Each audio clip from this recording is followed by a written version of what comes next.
Bien, buen día. Vamos a revisar. Creo que en la clase pasada estábamos trabajando todavía con la resolución 019. De esa resolución 019 nos faltaba conversar algunas cosas todavía. Si no recuerdo mal, quedamos en el artículo 34 que tiene que ver con la constitución de sucursales y sociedades mercantiles. Les decía más o menos cuál era el trámite que se realizaba a través de las embajadas por todas aquellas personas que no eran venezolanas, pero que de una manera querían participar en lo que es el contexto empresarial venezolano. Vamos a ver algunas cosas interesantes, ya quedan pocos artículos de esta resolución 019 que estábamos revisando inicialmente. Y el artículo 35 se refiere a la tramitación de demandas, a la tramitación de procesos judiciales. Obviamente, en el contexto del derecho mercantil hay, como en toda situación, posibles acuerdos y desacuerdos que puedan presentarse entre las partes, entre las personas que de una u otra manera interactúan. En este caso puede ser entre comerciantes como tal, personas que realizan actos de comercio o personas que sencillamente realizan actos de comercio con algunas que no lo hacen, como serían en este caso los clientes. En cualquiera de los casos, los requisitos entonces son bastante sencillos. La presentación entonces de la copia de la cédula de identidad y el documento original, por supuesto, de esa demanda que prepara en este caso el abogado, haciendo referencia a esa situación que pudiera haberse generado, situación que de una u otra manera tendría sentido en el contexto y sobre todo revisando, por supuesto, que realmente eso tenga un propósito del derecho mercantil. Entonces será un juez en competencia mercantil quien conozca de una u otra manera sobre ese particular. El artículo 36 habla de la tramitación de solicitud de agregados.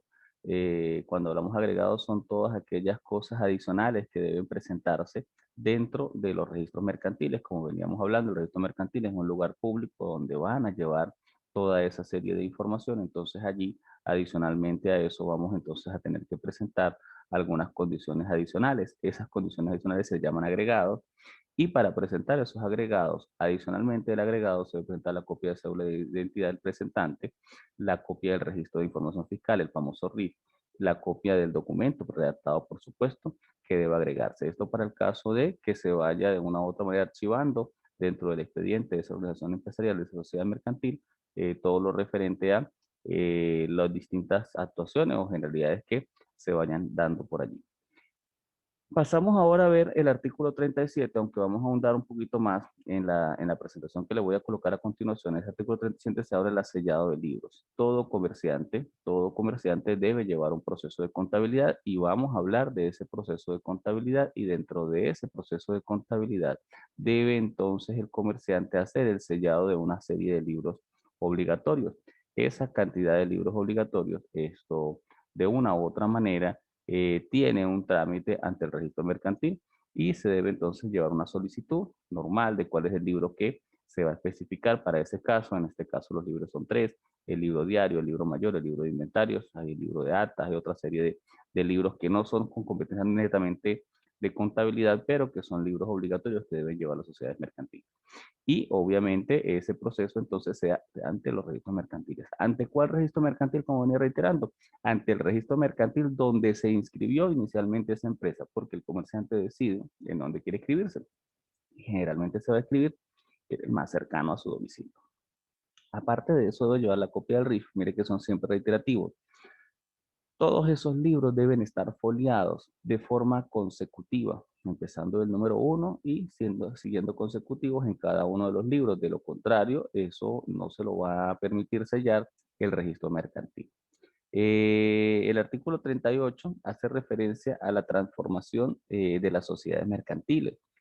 Toda empresa mercantil puede constituirse con una figura especialísima, una firma personal, una compañía anónima, una sociedad de responsabilidad limitada, una sociedad en comandita, en fin, cualquiera de las figuras que de una u otra forma decidan los asociados o los accionistas o los socios conformarla. Sin embargo, en algún momento dentro de ese proceso ya activo de operaciones comerciales, ellos pueden decidir entonces hacer una transformación, decir, vamos a dejar de ser compañía anónima y vamos a transformarnos entonces en una sociedad anónima, vamos a transformarnos en una figura completamente diferente. Eso es válido dentro del contexto del derecho mercantil Y eso entonces a lo que se refiere ese artículo 38. Es poco usual que se haga ese proceso de transformación, exceptuando las firmas personales que muchas veces son transformadas a compañías anónimas.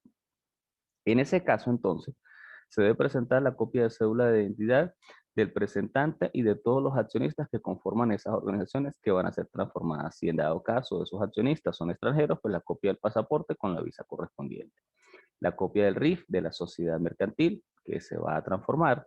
Los estados financieros son obligatorios, la presentación de los estados financieros y siempre, como venía reiterando en las clases anteriores, la presentación también de los informes de comisario deben ir en conjunto con esos estados financieros, comisarios que muchas veces pueden ser cualquiera de ustedes como licenciados en administración. La aprobación de ejercicios económicos anteriores, o sea que la única forma de hacer un proceso de transformación es que todos los ejercicios económicos sean aprobados.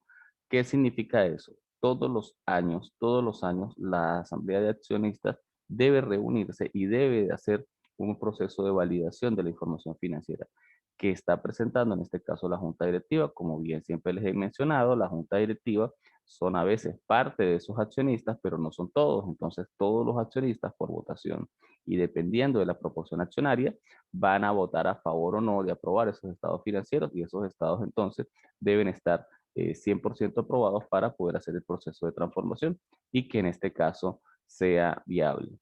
La transformación que se pueda generar puede hacerse a través de aumentos de capital y obviamente si se va a hacer un aumento de capital en ese proceso de transformación, deben entonces entregarse todos los soportes correspondientes que pueden ser en efectivo a través de alguna apertura de una nueva cuenta o en algún caso puede ser con el aporte de bienes muebles o bienes inmuebles, entonces se requieren los títulos de propiedad o las facturas si son bienes muebles de esos activos.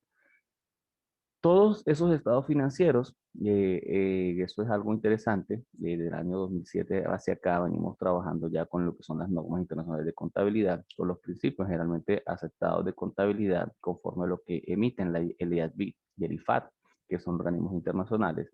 Entonces, de una u otra manera, tenemos ese cumplimiento real de que todos los estados financieros ya no vienen en valores históricos como venían anteriormente, sino que vienen reexpresados, vienen información financiera para tomar decisiones.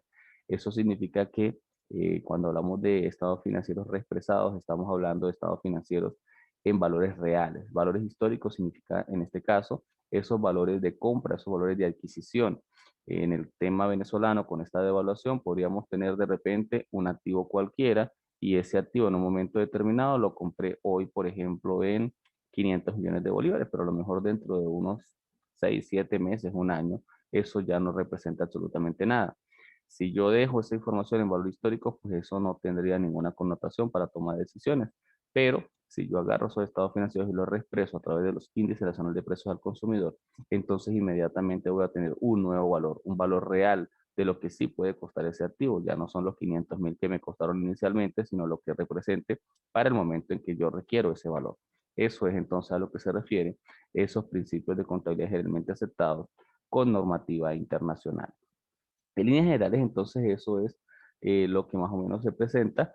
Adicionalmente a esa información, deben presentarse estados financieros a fechas intermedias, antes y después del proceso de transformación, para saber de una u otra manera, entonces, cómo va a quedar esa información financiera de la empresa.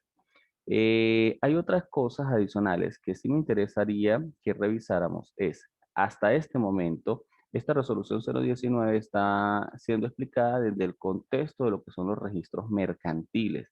Sin embargo, yo les decía en la primera clase, cuando empezamos la resolución 019, que esto abarca no solamente los registros mercantiles, sino también los registros públicos y también las notarías. ¿Qué me interesa de los registros públicos? Que es este cuarto capítulo. De los registros públicos, solamente me interesa que ustedes sepan que allí también se constituyen algún tipo de organizaciones. Esas organizaciones que se constituyen allí se llaman asociaciones civiles o se llaman fundaciones.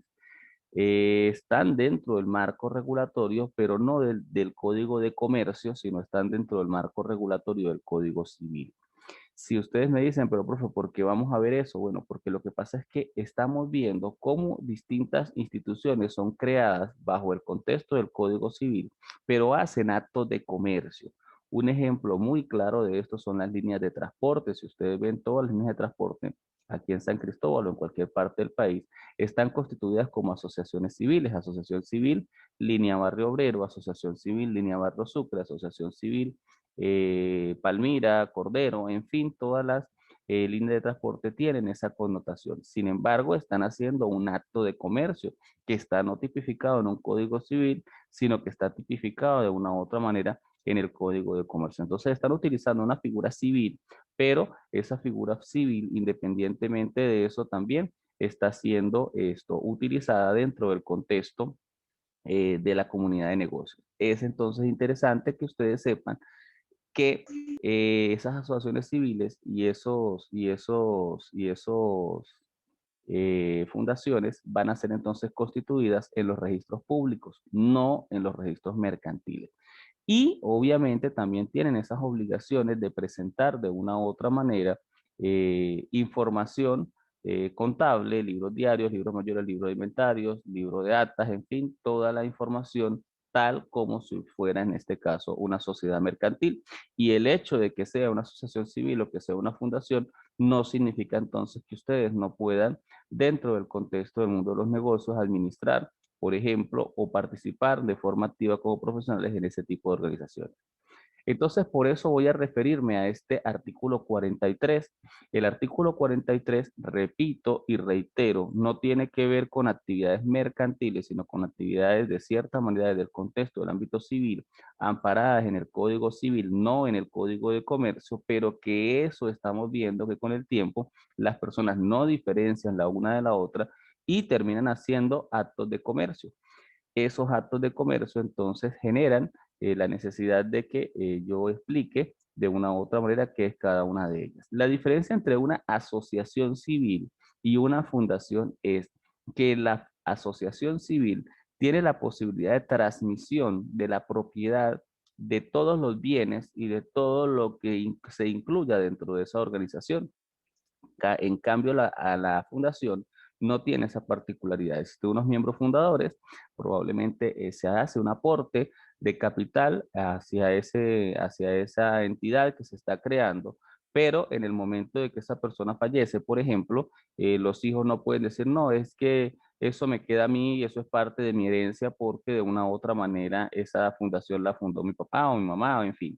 No, eso no va a pasar. En este caso, ella seguirá funcionando y si en dado caso ya no existe una persona que la represente, entonces el registrador público nombrará a una junta administradora para que esa fundación siga el propósito que está establecido. Los propósitos pueden ser diversos, puede ser una universidad, puede ser un colegio, puede ser una institución con ánimo, por ejemplo, social, como los niños contra el cáncer, como el cáncer de mama, como la Fundación para el SIDA, bueno, cualquier cantidad de cosas en el ámbito de la salud, en el ámbito social, de ayudas inclusive psicológicas, en fin.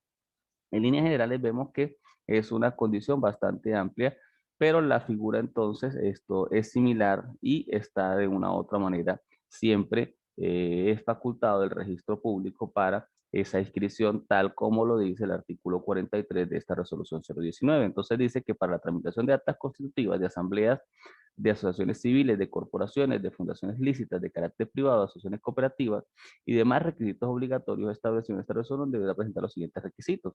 Y ahí entonces empieza con el registro de información fiscal, la copia del libro de actas únicamente cuando se trate de actas de asamblea. En el caso de ser asociaciones cooperativas, deberán presentarse la reserva de nombre emitida por la Superintendencia Nacional de Cooperativas. Existe una superintendencia que de una u otra manera también arropa esas cooperativas. Hubo un auge interesante con el tema de las cooperativas cuando estaba Chávez de presidente y esto se generó en este caso algunos beneficios, sobre todo de carácter fiscal, de carácter tributario, donde no se pagaban ciertos impuestos, cosa que ya el día de hoy no es así. Es igual el impuesto que puede cancelar una figura mercantil normal como una compañía anónima, una sociedad anónima, de hecho una firma personal y una cooperativa. No hay ninguna diferencia en esto. Entonces, de una u otra manera, dejó de lado un poco esa condición. Sin embargo, entonces se creó una superintendencia que hace esa revisión y que va a tener algunas condiciones especiales, mucho más restrictivas, diría yo, que la constitución de una compañía anónima, por ejemplo, una sociedad anónima que es lo más común. Más o menos en líneas generales, entonces, quiero entonces diferenciar eso que corresponde entonces a la inscripción de ese tipo de entidades organizativas en el ámbito o en el contexto de real. El capítulo 5 habla de requisitos a la tramitación de actos jurídicos o negocios jurídicos en notarías. Quiero dejar esto claro, es qué participación tienen las notarías en el contexto del derecho mercantil. La único contexto es que podemos hacer ciertas negociaciones, podemos comprar, por ejemplo, un vehículo y ese vehículo seguramente lo está comprando una sociedad mercantil, una compañía anónima, una sociedad anónima, una sociedad de responsabilidad limitada. ¿Y qué fin tiene eso? Bueno, tiene el fin de que yo voy a comprar ese vehículo, es una cava y la necesito para trasladar, qué sé yo, charcutería, quesos, en fin. De una u otra manera, estamos viendo que vamos a utilizar esa institución para realizar de una u otra manera negocios jurídicos, para autenticar una serie de documentos de transmisiones de propiedad que puede hacerse entre particulares, pero también puede hacerse entre personas jurídicas, entre personas que participan en el mundo de los negocios. Recuerde que toda organización empresarial entonces adquiere personalidad jurídica y inicia entonces ese procedimiento donde él va a participar de forma activa y indistinta en el ámbito de los negocios. Con esto que está aquí, de lo que es ese proceso registral, de lo que tiene que ver entonces, vamos a hacer un acto conclusivo de esta situación. ¿Qué tenemos entonces? Tenemos entonces que todas las sociedades mercantiles deben estar inscritas siempre en los registros mercantiles, que los registros mercantiles son esos lugares donde van a ir los accionistas, van a ir los socios y van a hacer como la partida de nacimiento de esas organizaciones empresariales. ¿Cómo están constituidos esos registros mercantiles? Bueno, hay registros mercantiles. En el caso del estado Táchira tenemos tres, como lo decía en las clases anteriores. Esos tres registros, uno está en la prolongación de la Quinta Avenida, aquí en el centro, es el registro mercantil primero. Tenemos otro registro mercantil en San Juan de Colón y tenemos otro registro mercantil también aquí en la ciudad de San Cristóbal, que queda por las inmediaciones de la Plaza Miranda, que es el registro mercantil tercero. En otros estados pueden haber muchos más registros, más de un registro, y es indiferente realizar la inscripción en cualquiera de ellos. Lo que sí es importante es que todos los trámites, después de que se inscriban, después de que se haga esa, vamos a asimilarlo, esa partida de nacimiento, por ejemplo, de esa sociedad mercantil, de ahí en adelante, todas las actas, todas las aprobaciones de estado financiero, todas las actuaciones que deban presentarse a ese expediente deben hacerse en ese mismo lugar, exceptuando que usted se vaya a trasladar del territorio nacional, salga desde el estado Táchira, se vaya, por ejemplo, para Valencia y solicite en ese caso que el expediente sea llevado a un registro mercantil en Valencia, el que le quedare ahora más cercano a su domicilio. Eso pudiera darse, son casos muy particulares y eso en el caso de que ya no quede en el estado Táchira ningún tipo de domicilio. Entonces, en ese caso es que se podría realizar ese procedimiento. En líneas generales, más o menos entonces, eso es lo que tiene que ver con el tema de los registros mercantiles. En estos temas de registros mercantiles nos tocamos no solamente las compañías anónimas, sino tocamos también las firmas personales. Vamos entonces a tratar de visualizar un poco otro tema bastante interesante que tiene que ver con lo que es la contabilidad mercantil. Creo que me dicen si está compartiéndose la pantalla. Le estoy colocando allí una serie de información sobre lo que serían los hechos de la contabilidad mercantil. Y aquí pasamos entonces al tema número 8. En el tema número 8 vamos a visualizar entonces todo ese contexto que es necesario desde el ámbito mercantil para que exista transparencia de todo lo que corresponde a la unidad de negocio.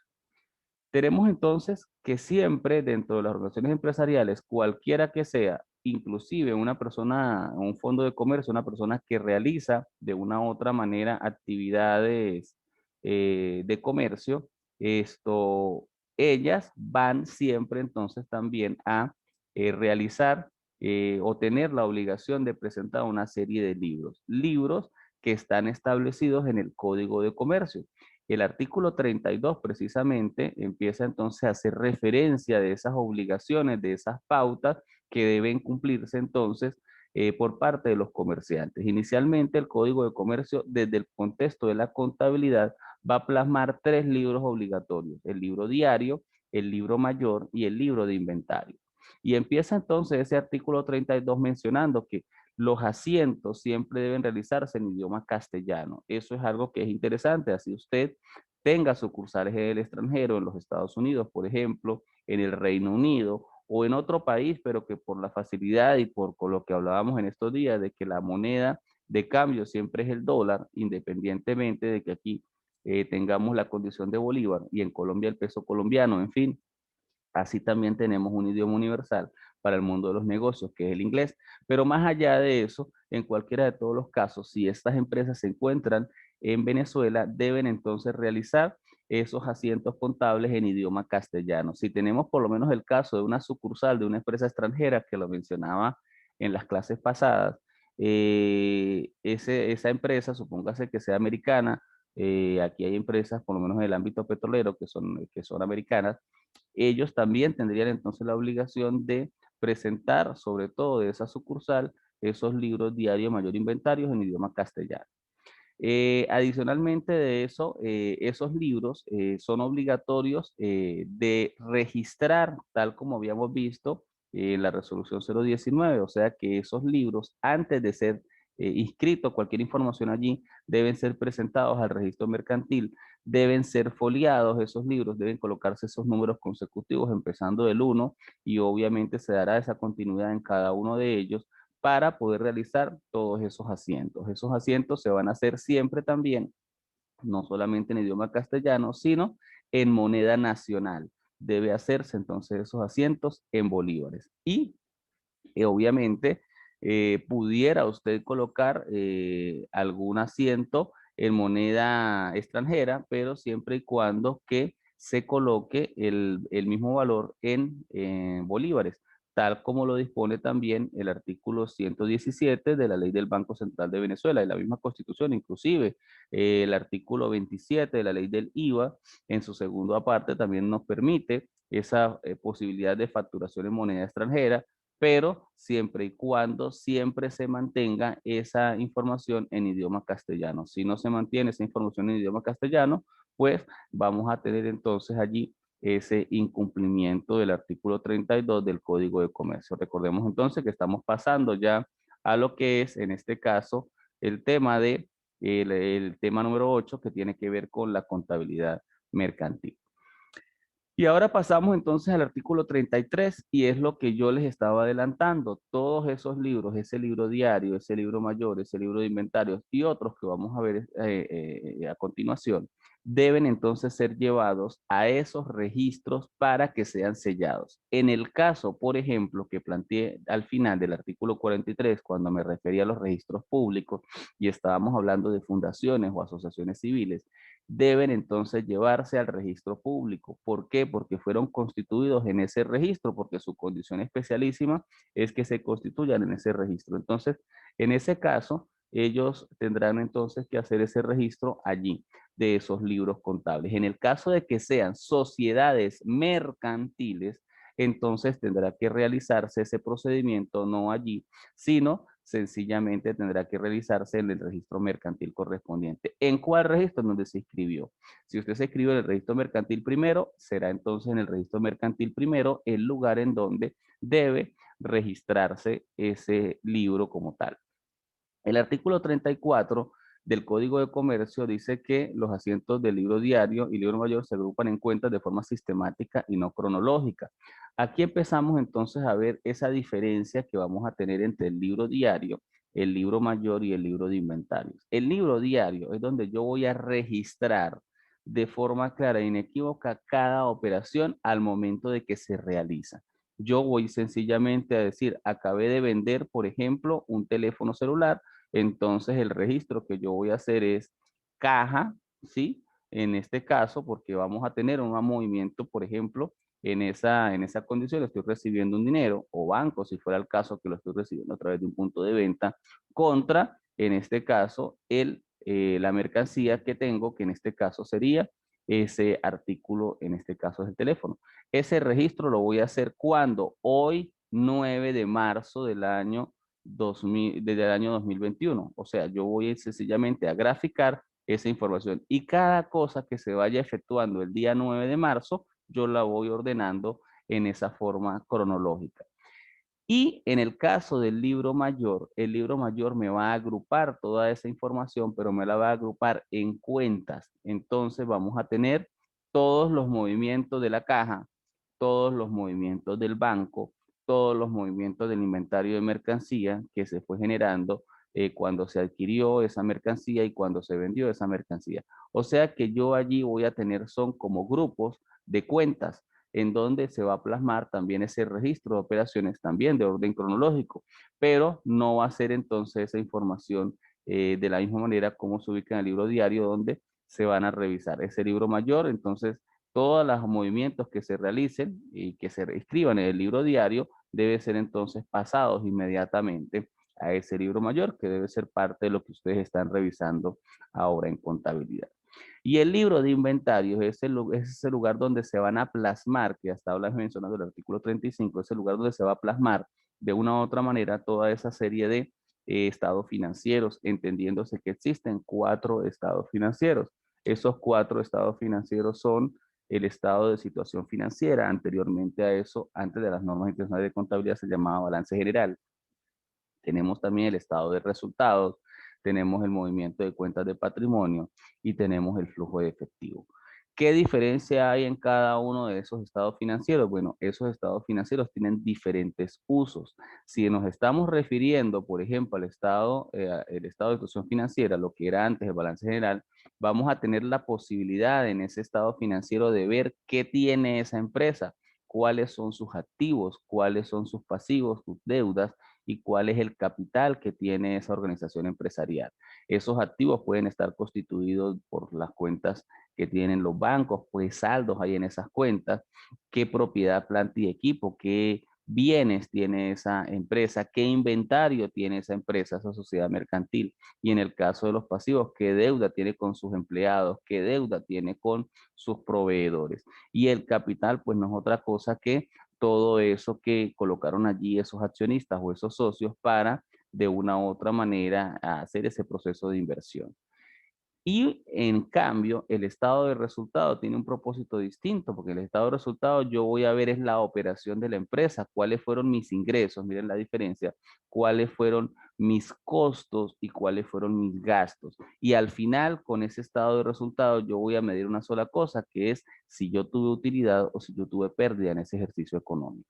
En el caso del movimiento de cuentas de patrimonio, pues yo voy a graficar allí toda la información que tiene que referirse al capital, por ejemplo, cuáles son las acciones preferentes, cuáles son las acciones comunes, cuántos accionistas se encuentran de una u otra manera participando en esa sociedad mercantil, cuál es la reserva legal que está pautada según el Código de Comercio y según los apartados que haya realizado esa sociedad. En fin, vamos entonces a visualizar solamente la condición patrimonial neta. Ya la habíamos visto de forma muy general en el estado de situación financiera, pero aquí la vamos a describir a detalle. Y el flujo de efectivo, existen 2 métodos para trabajarlo, pero independientemente de eso, lo que yo voy a ver es la fluidez, la capacidad que tengo de caja, la capacidad que tuve dentro de un ejercicio económico con esas inversiones que pude haber realizado, con esos gastos que pude haber realizado, pero que tienen que ver con esa fluidez de efectivo en líneas generales. Y todos esos estados financieros, siempre todos esos estados financieros deben entonces estar junto con algo que le llamamos las notas revelatorias, que van a ser como esos detalles de todo lo que está plasmado. En líneas generales, entonces, esto es lo que compete a parte de lo que debe registrarse en ese libro diario, en ese libro mayor y en ese libro de inventario. Bien, continuamos entonces con la lámina 4 y vamos entonces a ver ese artículo 36 del Código de Comercio, en donde se habla de las prohibiciones que tienen los comerciantes de alterar, de dejar espacios en blanco, de interlinear, de borrar y de arrancar las hojas. ¿De quiénes? De esos libros. Es de una u otra manera, sobre todo en el contexto tributario, ilícito que un comerciante haga tachaduras o enmendaduras de lo que corresponde a eh, el, dañar, por ejemplo, el libro diario, el libro mayor, el libro de inventarios, un libro de actas, inclusive, eso no debe suceder. Entonces, allí el artículo 36 indica que si eso se llega a suceder, entonces vamos a tener un ilícito por esa condición especialísima. El artículo 37 me habla de los errores y las omisiones cuando se realiza un nuevo asiento contable. Nosotros esos errores y esas omisiones no es que agarro y le paso una raya o lo tacho, sino que sencillamente la única forma de corregir ese error es hacer un asiento que de una u otra manera refleje esa situación. Si estamos haciendo, por ejemplo, un asiento en el libro diario y colocamos por error un monto equivocado en una de las cuentas, por ejemplo, en caja, esa venta que realicé o en banco, no recibí la cantidad que estaba colocando allí en el libro, entonces eso va a generar que se haga un reverso de ese asiento y luego sí se transcriba el asiento como corresponde. Y entonces en ese reverso se va a colocar por modificar error del asiento número tal. O sea, se va a hacer referencia a que sucedió, pero nunca se puede tachar, dejar espacio, borrar o arrancar la hoja. Recuerde que les decía que esos libros cuando se llevan al registro mercantil deben estar foliados y estando foliados allí les van a colocar un sello, o sea que fácilmente cualquier entidad que realice una fiscalización, si ven que le falta el folio número 4, el folio número 7, pues inmediatamente se va a dar de cuenta que sucedió una mutilación de ese libro. El artículo 38 habla que los libros deben estar llevados y forma parte de plena prueba entre comerciantes, o sea que de una u otra manera, en un momento de litigio judicial, esos serán entonces los medios probatorios. Más adelante vamos a conversar un poquito de eso, pero esos van a ser llevados allí. Con referente a cómo se llevan esos libros pueden llevarse a mano. Anteriormente siempre era lo usual llevar todos esos libros a lapicero, pero sin embargo tenemos ahora la posibilidad de realizarlo a través de procesos informáticos, procesos computarizados, entonces existen sistemas contables que de una u otra manera permiten esa facilidad. Entonces, ¿qué se lleva al registro mercantil? Se van a llevar esas hojas donde se van a imprimir esos libros contables, dependiendo, por supuesto, del sistema y de la impresora que se vayan a utilizar.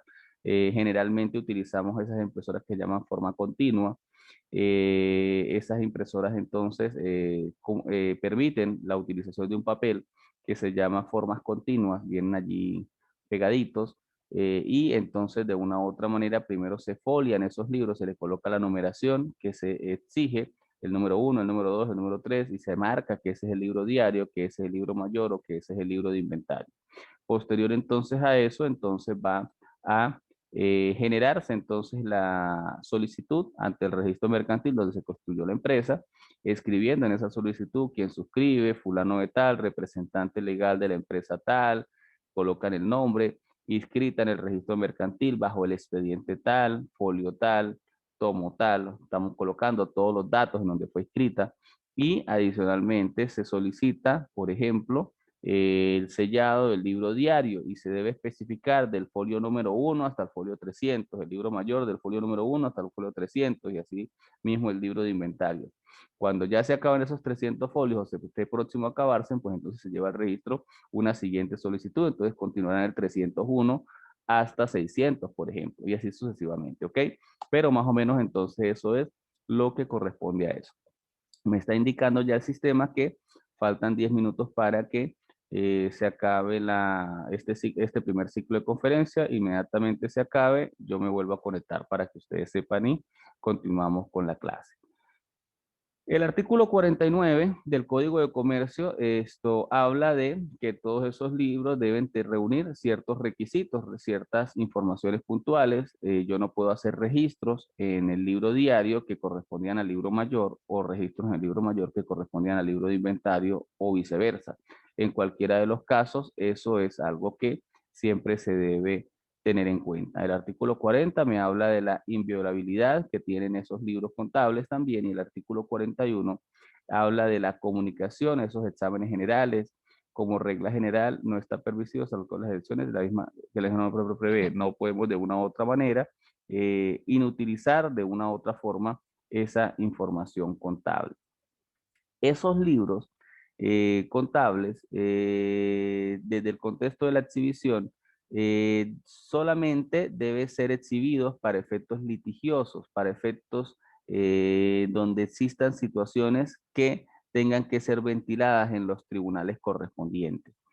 Sin embargo, en el caso venezolano, esos libros sí pueden ser o son necesarios que sean verificados por el Estado, por distintas instituciones del Estado. Por ejemplo, en el caso de las instituciones que tienen que ver con el tema de trabajo, el Ministerio del Trabajo puede hacer verificaciones en el libro diario, verificaciones en el libro mayor para constatar de una u otra manera si se le están cancelando las nóminas a los trabajadores, en qué fecha se les están cancelando, si se les están cancelando también, por ejemplo, sus utilidades, sus prestaciones sociales, sus intereses sobre las prestaciones sociales y, en fin, todo lo que tiene que ver con la actividad laboral. Y mire que entonces allí es una institución que no tiene nada que ver con el comercio, sino es una institución que tiene que ver con el contexto laboral, pero tendría entonces la posibilidad de realizar esa verificación. También lo puede hacer, como siempre lo hace, por supuesto, el CENIAL, que es a quien le tienen más miedo generalmente los comerciantes. Y el CENIA es el Servicio Nacional Integrado de Administración Tributaria, el que de una u otra manera va a cobrar todos los tributos nacionales. Entonces, en ese caso, el CENIA también tiene la posibilidad de hacer revisiones de esos libros para revisar si todas las ventas fueron las que están dentro de esas máquinas fiscales o esos dispositivos que fueron adaptados con el fin de fiscalizar a los contribuyentes y que no se realicen procesos de evasión fiscal, que tiene que ver con evitar que se facture pues toda la información o que se disminuyan los precios, en fin, cualquiera de los casos. Entonces allí también tenemos la posibilidad de que se realice. Tenemos también a veces revisiones de otras instituciones como la SUNDEI, que tiene que ver con el cumplimiento de la ley de costos y precios justos. Entonces, es una institución completamente diferente que también entonces en un momento determinado puede solicitar esos libros para revisar de una u otra manera cuál es la utilidad que están considerando los comerciantes y que no se exceda entonces de ese 30% y que no se realicen esos procesos de remarcaje de precios y que de una u otra manera no se violen los derechos, en este caso a los clientes que no son comerciantes, que son las personas que necesitan al fin un bien o un servicio. Entonces vemos entonces que mire que estoy ya nombrando tres instituciones completamente diferentes que de una u otra manera tienen que ver con eso. Y en el caso litigioso, como les decía, que tiene que ver con esos tribunales, tribunales que tengan competencia mercantil generalmente, donde seguramente existan algunos inconvenientes por algún pago de alguna factura entre el proveedor y el comerciante, en fin, cualquier situación que se vaya a presentar. El artículo 43 habla de diferir el juramento que se realiza sobre el cumplimiento de esos libros contables. El 44 habla de la duración, el tiempo que de una u otra manera deben conservarse esos libros. Esa duración son 10 años, de hecho es ratificada por el Código Orgánico Tributario, que también para efectos tributarios establece que todos esos registros deben de conservarse por lo menos esos 10 años.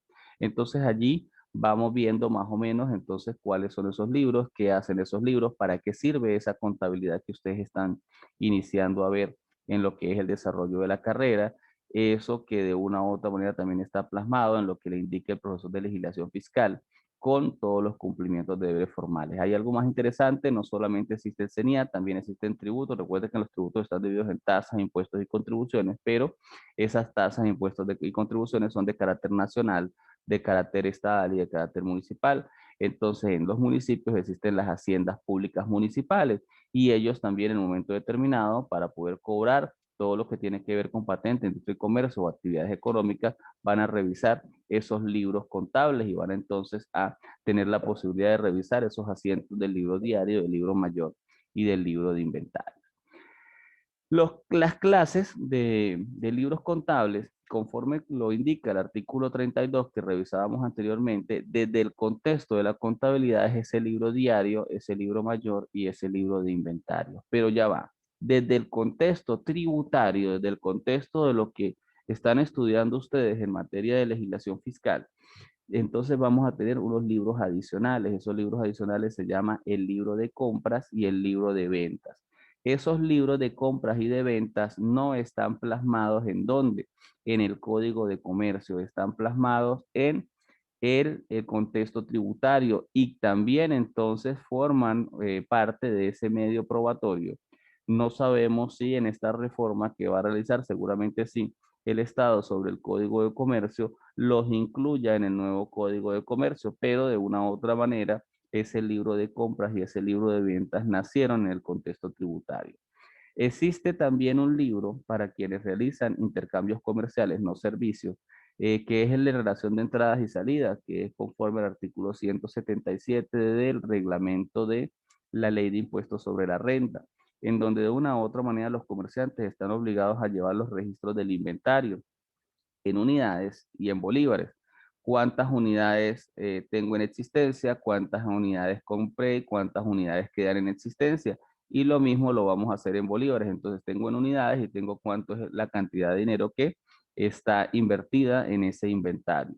Y obviamente entonces son disposiciones de carácter tributario, no de carácter contable como lo establece el Código de Comercio. Recuerdo que el Código de Comercio fue creado en el año de 1955. Es un código bastante viejito, por lo tanto, la necesidad de algunas instituciones, como en este caso el CENIAD, generó que se realizaran otra serie de registros un poco más puntuales, más específicos, en donde ya ellos hablan de una fecha, de un orden cronológico, de, bueno, en fin, distintos documentos, cómo se clasifican, entre esos las facturas, las notas de crédito, las notas de débito, y así se lleve por lo menos un mayor control de verificación por parte de esas instituciones.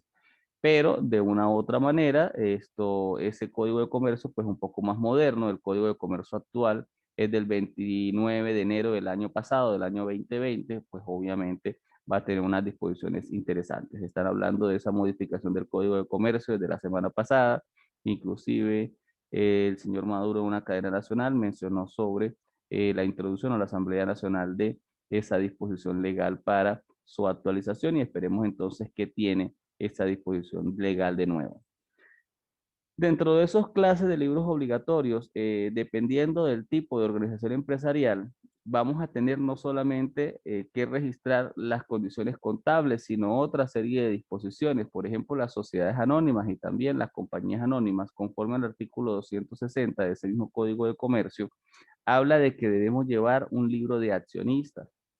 Debemos registrar en ese libro de accionistas entonces quiénes son los propietarios de esas organizaciones empresariales, colocando por supuesto allí cuántas acciones tiene cada uno, cuál es el valor de cada acción, cuál es el monto suscrito que realizó ese accionista y cuál es el monto que pagó.